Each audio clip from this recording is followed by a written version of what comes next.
Thanks for tuning into this video. My name is Tom Joel, and I'm going to present to you one of my favorite psalms in images, and along the way discuss some of the thematic richness, the theological richness of this psalm.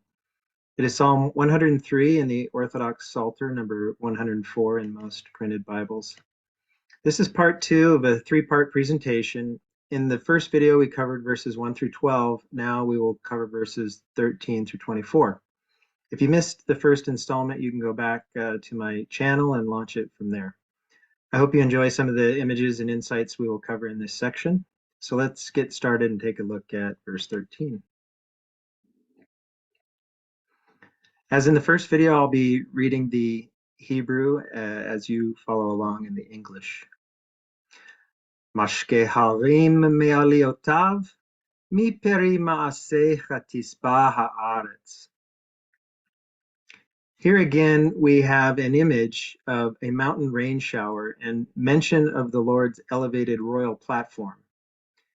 Now, in addition to the domesticated and wild animals being given water to drink, here the surface of the earth is itself quenched. The waters of the whole world were sanctified at theophany, the fruit of Christ's work at his baptism. The mosaic from the Moses Memorial Chapel that I shared in part one is situated next to the baptismal font wherein water is the sacramental vehicle.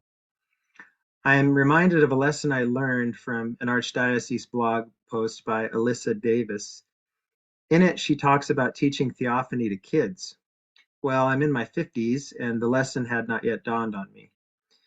Given the water cycle, which we discussed in the first video when we looked at verse 8, Christ's sanctification of the waters of the Jordan River translated in short time to sanctification of the waters across the globe. As the water in the Jordan evaporated, it was lifted into the sky, gathering into clouds, carried by atmospheric forces as the earth spun, condensing and depositing those H2O molecules from the Jordan all over the surface of the earth. And voila, the waters everywhere carried by the touch of Jesus Christ. It kind of blew my mind at the time. In this psalm, water gets more attention than any other topic. So it is hard to overemphasize the connection between these verses and Christ's baptism. But it's time to move on to verse 14. Matzmiya chatzir la behema ve'esev la avodat ha'adam lehotzi lechem min ha'aretz. So we now transition from coverage of water to its impact on we creatures. In Hebrew, the word translated here, cattle, is any domesticated animal of the field, not just cows. Similarly, the word Adam in Hebrew can refer to both men and women, that is, mankind.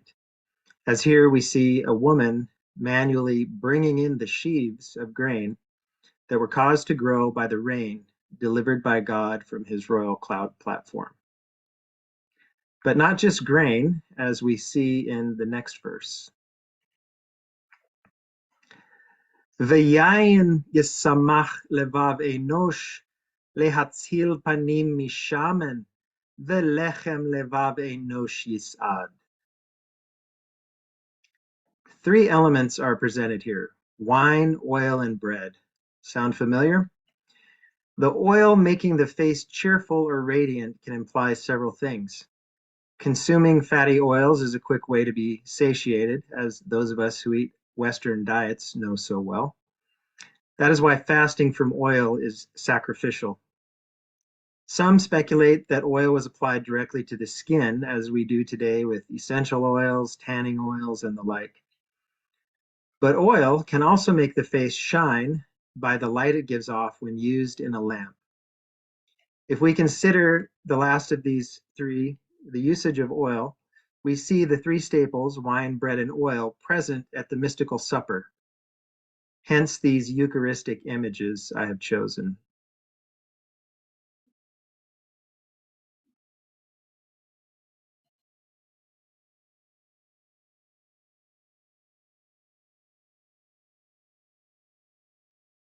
Yisba'u atse sadai arze levanon asher nata.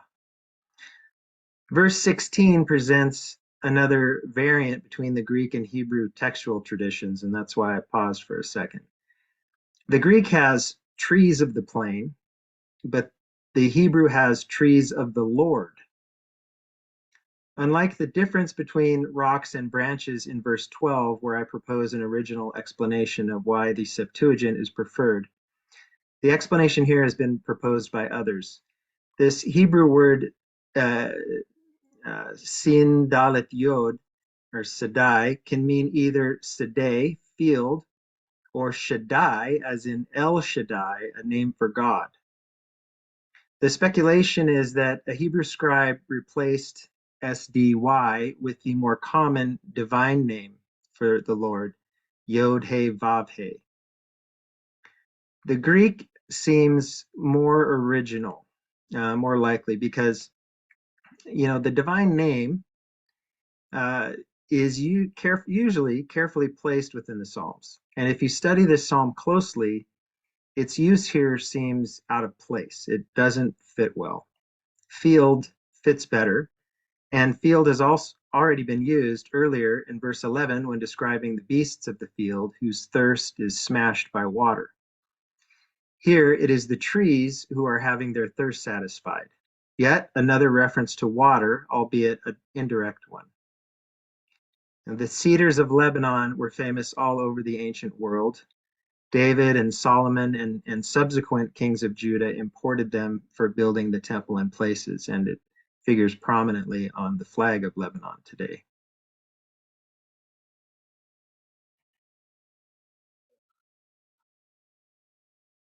Asher sham tziporim yekanenu, chasida beroshim beita. The Greek of this verse specifically mentions sparrows, where the Hebrew is kind of generic, just the word for birds, tziporim. I'd love to know how that came about, but I don't even have a theory there. This is one of my favorite images in all three presentations. It amazes me what photographers are able to do today with drones. Sadly, today, drones are being used more often to identify and destroy enemy targets on the battlefield than to photograph nature. But here we have herons making their nest in these pine trees in a Russian forest. And this photo was a drone photo of the year in 2020 by this Russian photographer. I just love this photo. Moving on to verse 18. Harim ha-gevohim la ye'elim, selaim machshel sepanim. So I just love all the rhyming in this verse. I want to read it again. Harim ha-gevohim la ye'elim, selaim machshel shefanim. It almost has a melody that just comes naturally off of that verse. The Hebrew word here that's often translated hares or rabbits or conies is the word shafan, and it is clearly a rock hyrax, not a rabbit. But hyrax don't exist in Europe, so the English translated it hare or rabbit or coney. The first time I heard coney in Vespers, my mind went on a mini vacation to the Lord of the Rings and Samwise Gamgee preparing second breakfast. I've never used the word coney. So what happened here? How do we get from hyrax to rabbit? Well, the Phoenician word for hyrax, sapan, is almost identical to the Hebrew word shafan. The Phoenicians were famed sea travelers. When they came to the Iberian Peninsula, they found it abundant in rabbits. They didn't have a word for rabbit and referred to the critters as sapan, from which is derived the name Spain, by the way. Similarly, an ayal is typically an ibex, not a deer or a hart. But ibex don't exist in Europe either, so deer was chosen and was considered close enough. Tzvi is actually the Hebrew word for deer as we understand, as most of us understand deer. Both of the animals in this verse hang out in high rocky places. Sure-footed ibex, like mountain goats, take refuge in the high mountains. Native deer in the Levant do not.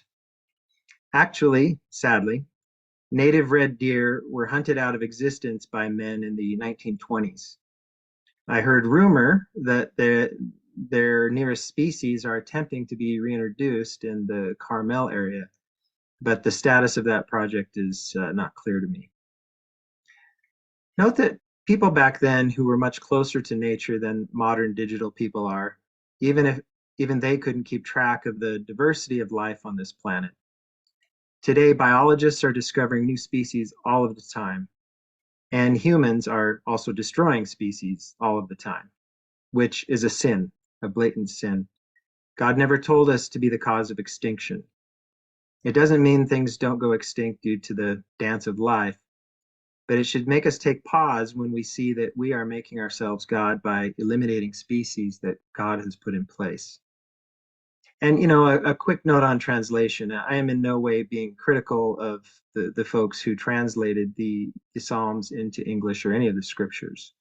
They were some of the most educated people of their day and used the tools and the information that they had available to them at the time.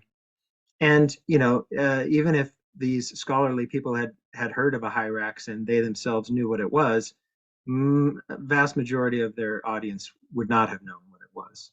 Similarly, today, if I were to translate this psalm into a Rocky Mountain Native American language, I wouldn't use hyrax. I would probably use a marmot, a Rocky Mountain marmot, because a marmot looks quite a lot like a hyrax. But a hyrax has more in common actually with an elephant than it does a rabbit. So, and we have this information with us today. So, what am I asking? I'm not asking any of us to write to our bishop and demand better translations of the liturgics. Not at all. But what I am asking is, now that you know, when you hear coney or rabbit or hare in Vespers, picture a hyrax instead. Asayareach lemoadim, shemesh yada mevu'o. So he hath made the moon for seasons, the sun knows his going down. The Israelites had a lunar calendar. The moon was their sky calendar. And quick question here, Orthodox for you Orthodox, who made the world? The answer, of course, is Jesus Christ. It's in the creed, by whom all things were made. And that comes from John chapter 1. All things came into being through him, and without him, not one thing came into being. I love this icon of Christ in his creation. And if you stare at it for a minute, you might be able to identify, two Sonoran desert plants in this icon. Here is an agave down here. And way up here in the upper right is a saguaro cactus.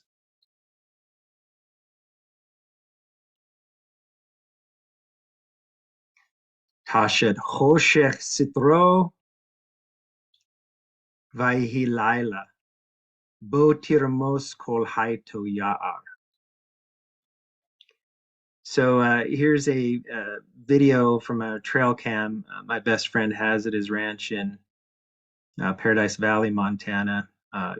For sake of time, I'm going to skip that, but it shows three grizzly bears, a mama and her cubs, walking up the road at night, which would be a very scary sight at that time of day, especially. And here we have a fox at night.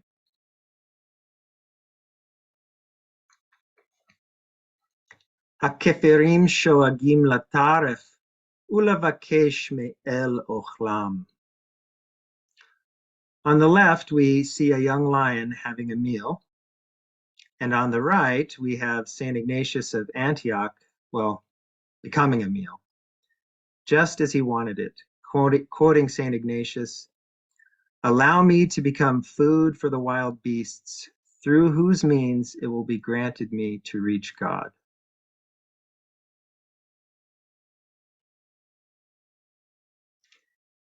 Tizrach hashemesh yasefun, ve'el me'onotam yirbatzun. The sun knows it's going down and it's rising. The cycle of the day is covered. In Homily 7, St. John Chrysostom quotes this section of the psalm when speaking about prayer. If passion flares forth, the flames are readily quenched. If envy consumes us, it is not difficult to drive it away.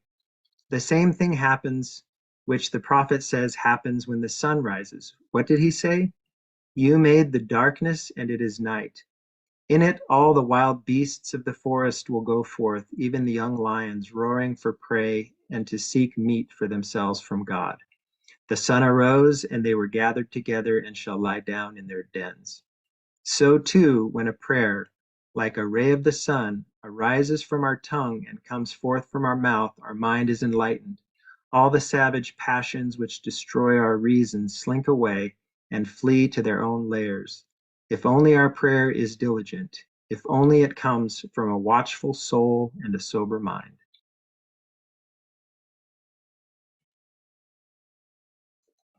Yetze Adam lefo'olo ve'la'avodato ade arev. It's worth noting here that mankind and the lions do not bump into each other in this psalm as they do in the mosaic from the Moses Memorial Church. They're described as taking shifts, man working in the daytime and the lions at night. Considering how much we dread encounters with lions, tigers, and bears, oh my, these occurrences are still quite rare. For example, if you had to guess how many fatal grizzly bear encounters there have been in the last quarter century in the USA and Canada, what would you guess? 200? 500? Well, the answer is about 24.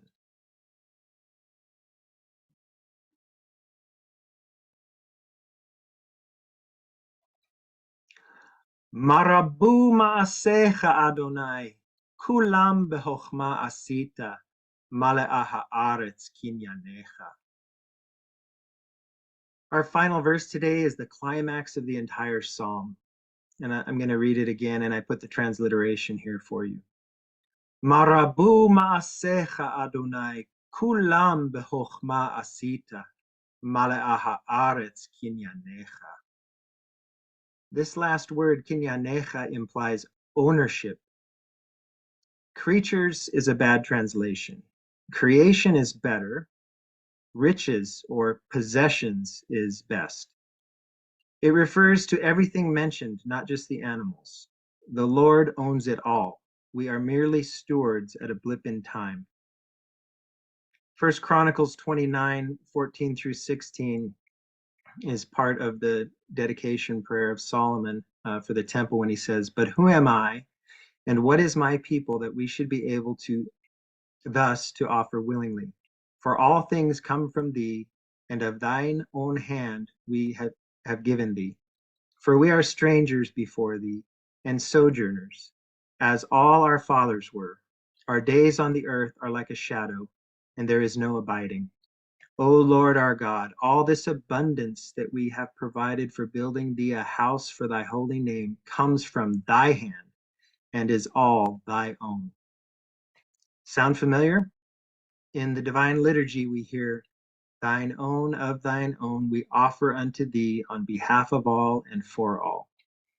This psalm is an evening reminder of this truth in the liturgy and King Solomon's words in the dedication of the temple. Thanks for sticking with this episode. Like, subscribe, and tune in for the last installment, which I expect to be out shortly.